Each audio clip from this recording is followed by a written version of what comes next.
Olá, todos que nos acompanham no nosso canal no YouTube. Como prometemos em nosso último vídeo, quando falávamos de maçonaria, nós falamos sobre o regresso da maçonaria tradicional no século XX. Hoje estaremos falando sobre a maçonaria mista na Espanha. Antes de iniciarmos, gostaria de pedir a todos que nos acompanham que, se ainda não fizeram a sua inscrição em nosso canal, que nos ajudem fazendo sua inscrição, deixando opiniões, comentários, etc. Ficaria muito grato. Bom, um dos problemas enfrentados pela maçonaria é o problema da perda de influência desta potência maçônica na esfera social. Já não tanto na esfera política, né?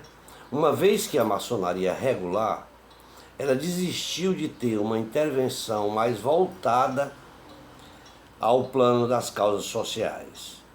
Embora muito individualmente os maçons, eles conservem de alguma forma alguma intervenção como ativistas da causa, das causas da família, do planejamento familiar, da política e da abolição da pena de morte. E também a nível partidário e sindical. A militância está aquém do que aconteceu em décadas anteriores. O que observamos é que não constitui, aliás, a regra geral entre maçons. Algumas associações seguem obediências que surgem nas últimas décadas, que surgiram nas últimas décadas. Mas dificilmente se pode interpretar a sua atuação como a alternativa de criar vias de comunicação que ultrapassem as divisões programáticas e de alinhamento. Em regra, são associações que procuram mostrar ao mundo e ao poder, digamos, legislativo, o poder da unidade moral da maçonaria ou unidade moral maçônica, apesar da sua diversidade e da sua fragmentação. Outro problema que é enfrentado é a ênfase do negocianismo, que na imprensa voraz, através da imprensa, ela é cheia de escândalos.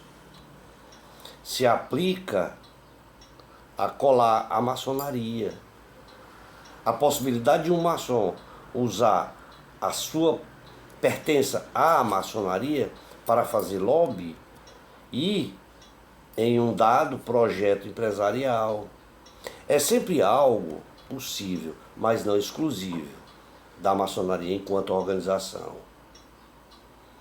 Pode ser replicado por qualquer outra organização social em que um grupo de pessoas partilham uma identidade comum e a coloca a serviço do próprio grupo.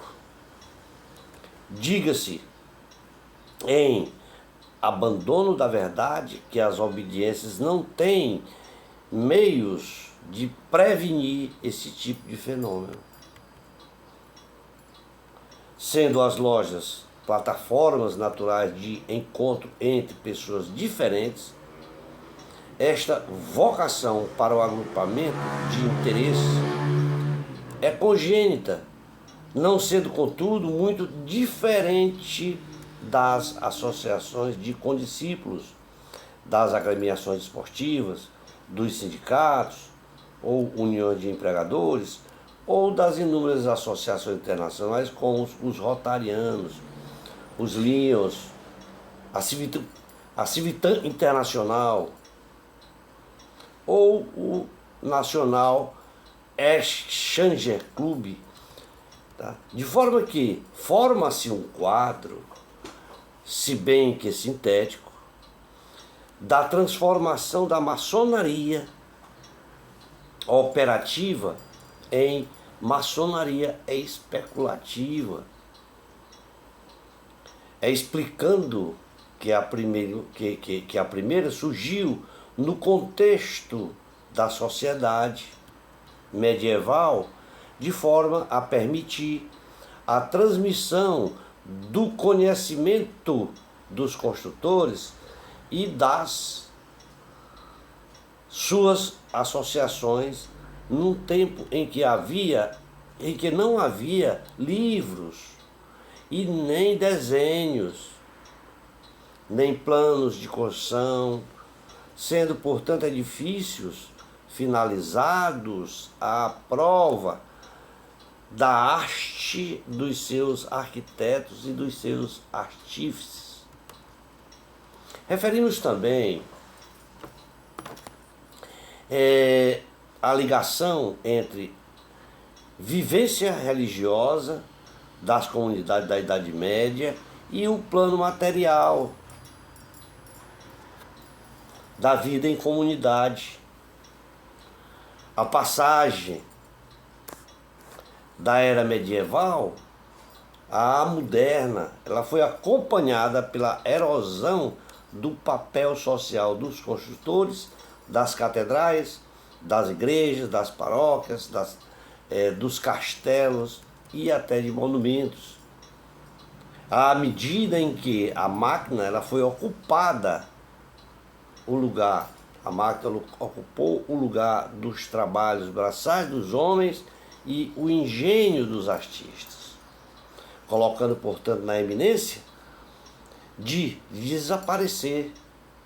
A maçonaria operativa viu-se forçada a abrir as suas portas a maçons não operativos e sim especulativos, designadamente nobres, aristocratas, clérigos, intelectuais e esses que pertencem ali às classes superiores da sociedade, que poderiam, portanto, lhe assegurar a sua sobrevivência. Com essa mudança, a maçonaria tornou-se definitivamente especulativa e busca a proteção de um benfeitor endinheirado, com muitos bens, ligados à Casa Real. Tudo isso se liga à Casa Real. E foi essa a tendência da maçonaria inglesa com a criação da Grande Loja de Londres em 1717, na qual impulsionou a criação de outras obediências na Europa continental e daí se estendeu para todo o mundo. Já no século XIX, a natureza especulativa dos rituais e das práticas cerimoniais deixa de atrair a atenção dos obreiros das lojas. E estas lojas se tornam palcos de debates políticos e de lutas, tornando-se de lutas sociais, né? Com a afirmação ali do projeto republicano contra as monarquias de direito divino que dominavam a própria Europa. Já no século XX, a maçonaria especulativa ela torna-se-ia mais plural e diversa, com a explosão de obediências teístas, alinhadas e reconhecidas pela maçonaria britânica, e outras mais laicas e interventivas alinhadas com o Grande Oriente da França. Estas cismas, portanto, entre essas duas grandes famílias, duas grandes potências maçônicas, duas grandes famílias maçônicas, mantêm-se até os nossos dias, apesar de tentativas para ultrapassar a divisão doutrinária e administrativa. Na sua cauda surgem novas obediências, com menor peso, tanto nacional como internacional, resultantes de disputas de liderança ou de divergências sobre o papel que a maçonaria está reservada. Portanto, esta pluralidade de obediência é deplorada por alguns, mas é sintomas da riqueza e diversidade da maçonaria por outros, e é a razão porque um tão grande número de pessoas se revê nos valores, nas respostas da maçonaria para com os problemas do mundo. O papel da maçonaria feminina e mista foi crescente em lojas e influenciaram por ser um dos desafios que se colocaram, que se coloca às maçonarias de tradição e liberal. E é algo que nunca esteve na ponderação dos que há quase 300 anos lhe estabelecem o corpo dos seus discípulos fundadores. Pergunta-se, deve a maçonaria abrir-se aos novos ventos da modernidade ou manter-se inabalavelmente fiel aos mandamentos e princípios constitutivos? Essa é a pergunta para que não se tem resposta, pelo menos por agora. A grande loja simbólica espanhola, a GLSE, é uma das principais obediências maçônicas que integra organizações de várias lojas, as quais existem na Espanha. A grande loja espanhola pertence ao conjunto de obediências integradas e define-se como obediência mista ou igualitária, liberal e adogmática. A grande loja simbólica da Espanha pertence à tradição francesa ou continental da maçonaria mundial. Diferencia-se, portanto, da tradição inglesa, que se chama a si mesmo de, abre aspas, regular. Dado este que está última, a inglesa, ela obriga os maçons a crer num Deus revelado e na imortalidade da alma, e não permite o acesso às mulheres. A grande loja simbólica da Espanha, como muitas outras organizações maçônicas de todo o mundo, não assume nenhuma dessas condições. A sua condição de mista ou igualitária significa que, em nome do princípio da igualdade, ela acolhe todos os homens como mulheres nas suas lojas, sem a mínima diferença, nem em direitos e nem em obrigações. O termo liberal nesse contexto significa que nesta grande loja não existe cargos vitalícios. Todos os seus representantes são eleitos livremente por todos os maçons e maçonas por um período fixo que só pode renovar-se uma vez. O adogmatismo que procede também da tradição da maçonaria continental, europeia, implica que a grande loja simbólica da Espanha não exige de seus membros que sejam teístas, nem deístas. Ela considera as crenças religiosas ou a ausência de crenças que pertencem ao pensamento íntimo de cada maçom. Assim então, pois, partilha do princípio do laicismo, segundo o qual ninguém deve impor as suas crenças aos demais, e considerar que é essencial a defesa de um espaço de convivência civil e comum a todos, no qual todas essas crenças ou a ausência delas possam coexistir em pé de igualdade, em plena liberdade e sem menor privilégio para ninguém.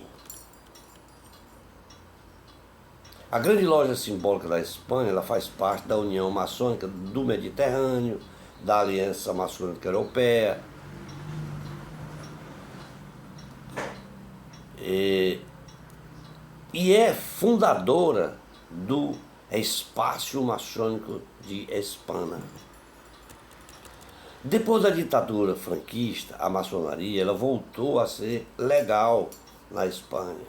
E no dia 19 de maio de 1979, graças a uma sentença de audiência nacional do Tribunal Espanhol, tanto na instância como na apelação, para as matérias de instância como de apelação, e para todas essas matérias especificamente previstas em lei orgânica do Poder Judiciário Espanhol.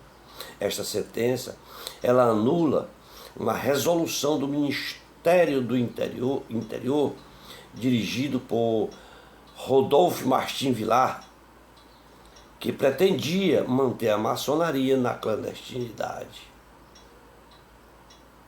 A grande loja simbólica espanhola fundou-se no ano seguinte, ou seja, precisamente no dia 15 de maio de 1980, e constituiu-se em Barcelona, com sede na rua Avior.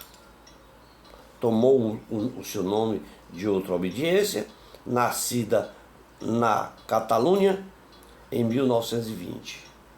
A grande loja simbólica espanhola nasceu também como uma federação de lojas masculinas, depositária e representante dos sinais históricos da Espanha, ao recolher os princípios do Grande Oriente Espanhol, da federação, e praticamente que foi extinta sob a perseguição sofrida durante a ditadura de Franco. Vários dos seus promotores procediam do exílio europeu e americano. Algumas das primeiras lojas foram a loja Minerva de Barcelona, que foi criada em fevereiro de 1977. Também a Justiça, que foi criada na mesma cidade, e muito rapidamente a loja Hermes Tolerância, que foi fundada em Madrid. O primeiro grão-mestre da grande loja simbólica espanhola, entre 1980 e 1987, foi Rafael Vilaplana Fuertes, em que, desde o princípio, o rito maçônico ele foi oficial da grande loja simbólica espanhola. Este rito foi considerado o rito antigo e aceito.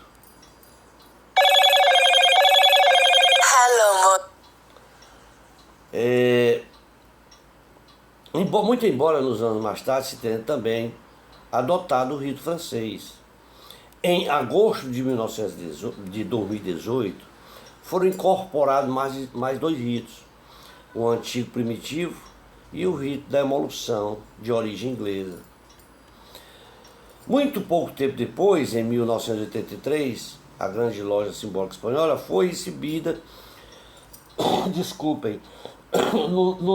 no Centro de Ligação e Informação das potências signatárias do Acordo de Istambul, em 22 de fevereiro de 1961. E esta grande organização mundial da franco-maçonaria liberal, em que essas relações internacionais mais estreitas mantiveram-se desde o princípio com o Grande Oriente da França, a Federação Belga dos Direitos Humanos e o Grande Oriente da Bélgica, além da Grande Loja da Itália. Também com o Grande Oriente Lusitano de Portugal.